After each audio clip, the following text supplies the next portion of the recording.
So what I have learnt most about living on a boat is that there are alternative ways of living. And I feel very passionate now about sharing the alternative ways of living because we've been so conditioned to believe that there is only one way to live, and that's in bricks and mortar.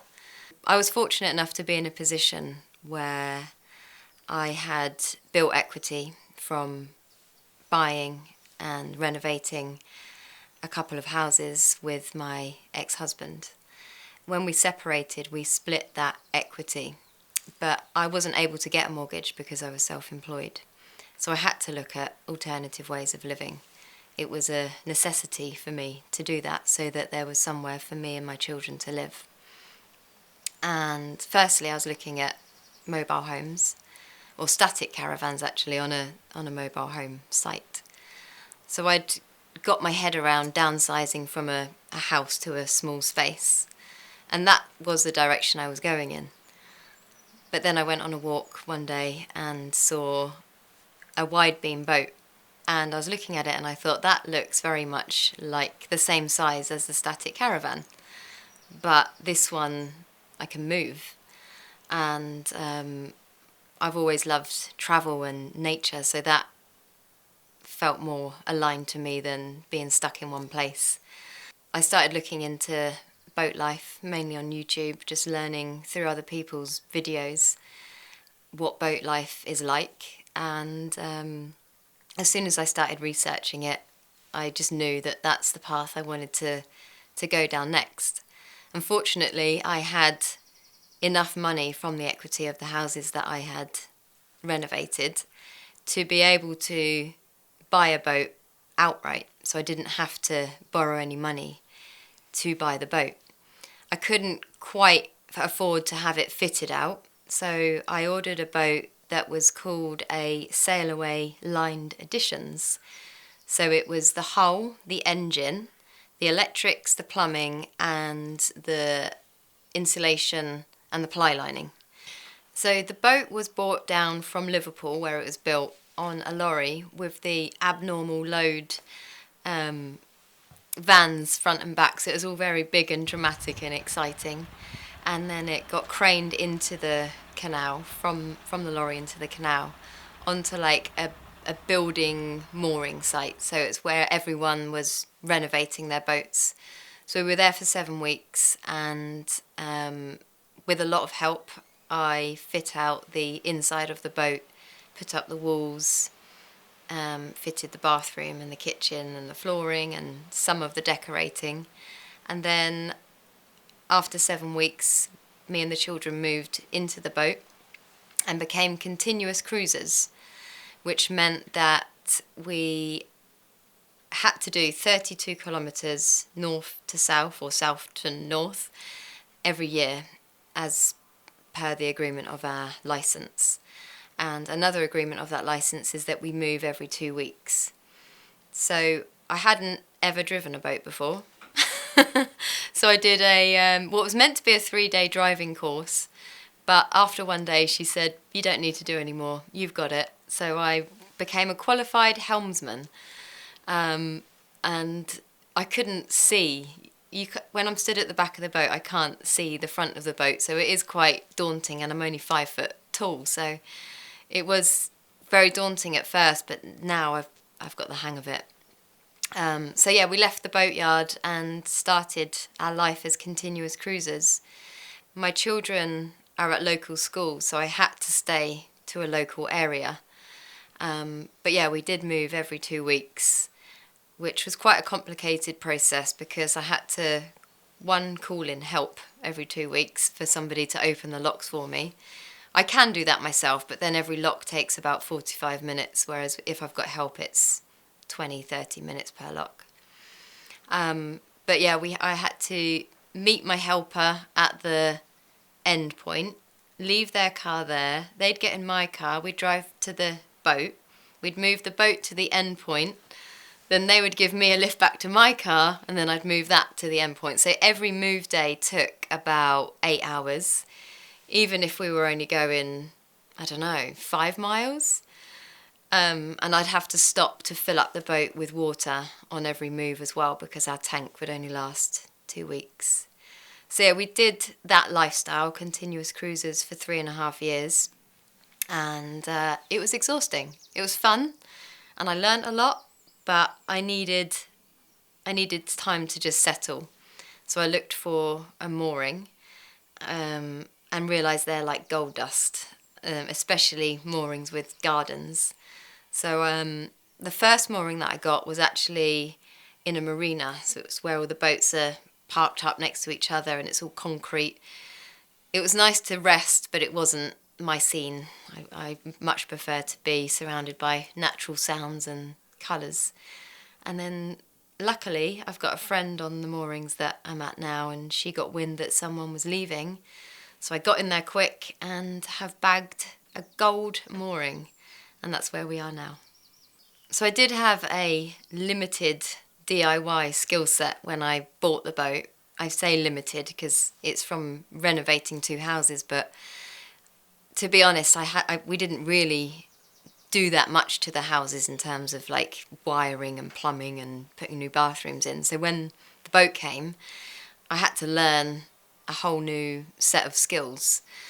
But I'm fortunate because once I'm shown something, I learn very quickly and I enjoy it, and I enjoy building my skill set as well, because I'm more independent and capable.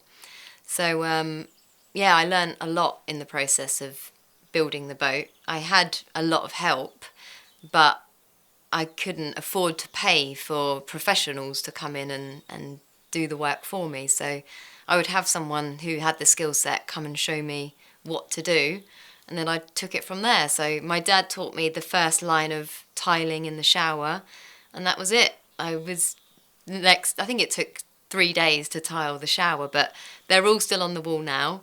And they say that when a boat is craned out, it twists and all your tiles are likely to fall off, but they didn't. So I'm now a professional tiler. And yeah, I was using jigsaws and circular saws and like all the big scary tools I learnt how to use, and I now have that skill set, which I'll have forever. So I'm grateful that I've been put into this position, or that I've chosen this path that's allowed me to learn so much, not just about DIY and how to fit out a boat, but how to do the basics of engine maintenance. I am actually going on a course in a couple of weeks, a 2-day course on an in-depth diesel maintenance course, because mechanics are very costly. So I just try and learn as much as I can myself. So we're now on a permanent mooring, which does come with a monthly cost, but the benefits outweigh the cost. Not only does it save me money in diesel because I'm not moving the boat twice a month, but the kids get to play in the garden. They've got a swing out there. I get to have my friends round, and we have barbecues and fire pits and singing circles. And the best part is I get to grow my own food, because there is no garden on a boat. So I had lots of pots on the roof, but now I've got loads of space to grow my own vegetables. The downside is that we don't really use the boat as much as we used to. In honesty, we've only moved the boat once since we've been here in the last 1.5 years, and that was to get it blacked. So I took it to Watford, which took me a week to get there and a week to get back, and that is the only time the boat has left this mooring in 1.5 years. But we do plan on taking her out this summer, and we are all excited about it. So even the kids are looking forward to moving the boat again. But it's not the kind of boat that you can just take out for a day. It's 65 foot long, and you can't turn it in all the winding holes. I have to go quite far in one direction to find a winding hole big enough to turn it to come back. So if I did take it out, I would have to commit to 4 days just to get it to somewhere to turn it to bring it back. So one of the biggest stresses when continually cruising was how much water we had. We had to make 870 litres last 2 weeks, which is actually a lot of water for 3 people to use in 2 weeks. But every drop counted, and we had to minimise the amount of times I was using the washing machine. I'd only use the washing machine whilst I was filling at the water point, or I would take the laundry to the laundrette to save the 50 litres that each wash used. And then when it comes to electricity, we only have a fridge and we charge our phones. We don't have a telly, we don't have a freezer, we don't have anything else that runs on electricity. I did have a freezer put in, but I couldn't run it because we didn't have enough power. We can't use anything with a heating element, so no plug-in kettles, no toasters, no hair dryers or straighteners, or nothing with a heating element can be used. So there was a lot of adapting to what I can and can't do living off grid, and it's become my norm now.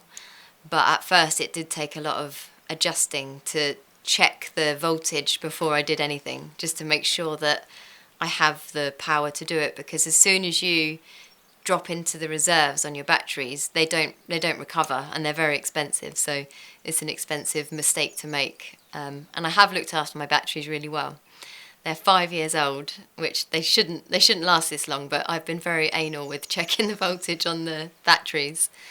And with gas, the coal boat comes once a month, but if you're not ready for a new gas bottle when they come, you've got to wait till the next one. But if your gas runs out before they come, you've got no way of cooking on gas. So there are loads of little things that you need to consider that you wouldn't even need to consider in a house when you've got constant electricity and constant water and constant gas coming in. But I'm really grateful because I am now aware of my consumption.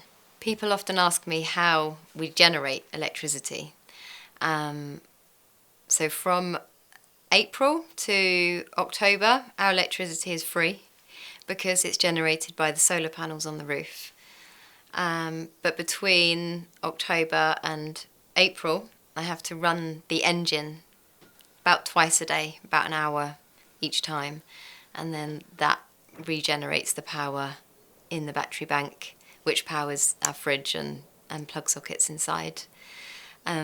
Water, I used to only be able to fill up once every 2 weeks when we moved the boat, but now we've got a tap, which is a godsend because I don't have to stress about, are we going to be mid-shower, head full of shampoo, and then the water cuts out. So, and am I going to get through my washing up with enough water? So that stress is gone now that we've got a tap.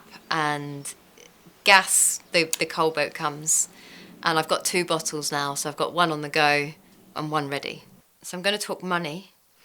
The Sail Away lined editions boat, so the boat cost me £87,000, and I had 10,000 left in the budget for the kitchen, the bathroom, the walls, the flooring, and I spent that 10,000. So the boat has cost me £97,000, and it's valued now at about £150,000. So although it's a depreciating asset, I bought it at the right time because steel and wood prices increased by 25% the week after the boat was delivered. So within a week, I'd made profit on the boat without even doing anything to it. So I have been lucky. As I was with the house renovations, I bought and sold them at the right time as well. So I have been blessed. I am grateful for timing of when I've bought things. But at the end of the day, how much a home is worth is irrelevant, because all it is a home to house this home for this incarnation. And a lot of importance is put on the home.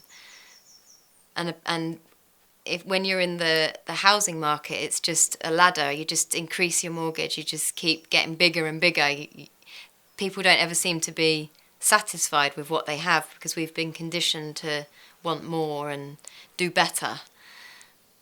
But I'm happy in a small space. I don't need anything more than this. And the more you have to take care of, and the more it costs. So I finance our lifestyle with my holistic therapy business, which I started in 2013. I ran that business from the annex of our house, and then I moved my business onto the boat. So I do massage and reflexology and facials. And it was a bit of a risk to go from a high street home to a boat. I think I lost 2 clients in the process, and I was expecting more, but that's because they had fear of being on a boat. But my clients were willing to go to a different location every 2 weeks when I was moving, and they're very grateful now that they know where they're coming, they know how long their journey's going to take and where to park. So it works well for my business being on a mooring, as well as it working well for us not being overwhelmed by moving the boat every 2 weeks and the children being able to make friends in the local area. And another string to my bow is that I do online coaching. So I help people through life transitions, be it divorce or moving from on-grid to off-grid living or any big life transition. I support people somatically, so that means helping them adjust their nervous system to their new living situation. And I do online coaching, so I can do that wherever I am. So I've had to get a router to pick up the signals from the masts because the steel of the boat blocks that out, so I wouldn't be able to do my online work using my phone. So that is another expense, but I like doing the coaching work online. So when I lived in a house, life was very comfortable. I'd come home and my home would be 25 degrees all the time. I wouldn't really notice the seasons. And now that I've been living almost off-grid, semi-off-grid for 5 years, I've really noticed the seasons.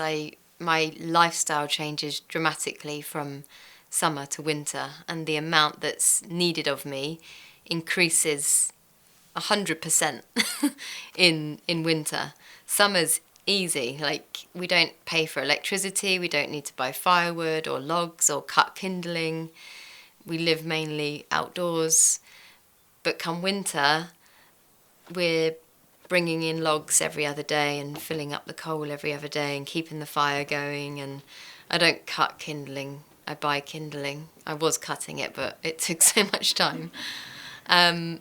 So my costs increase a lot in winter, and the labour increases a lot in winter.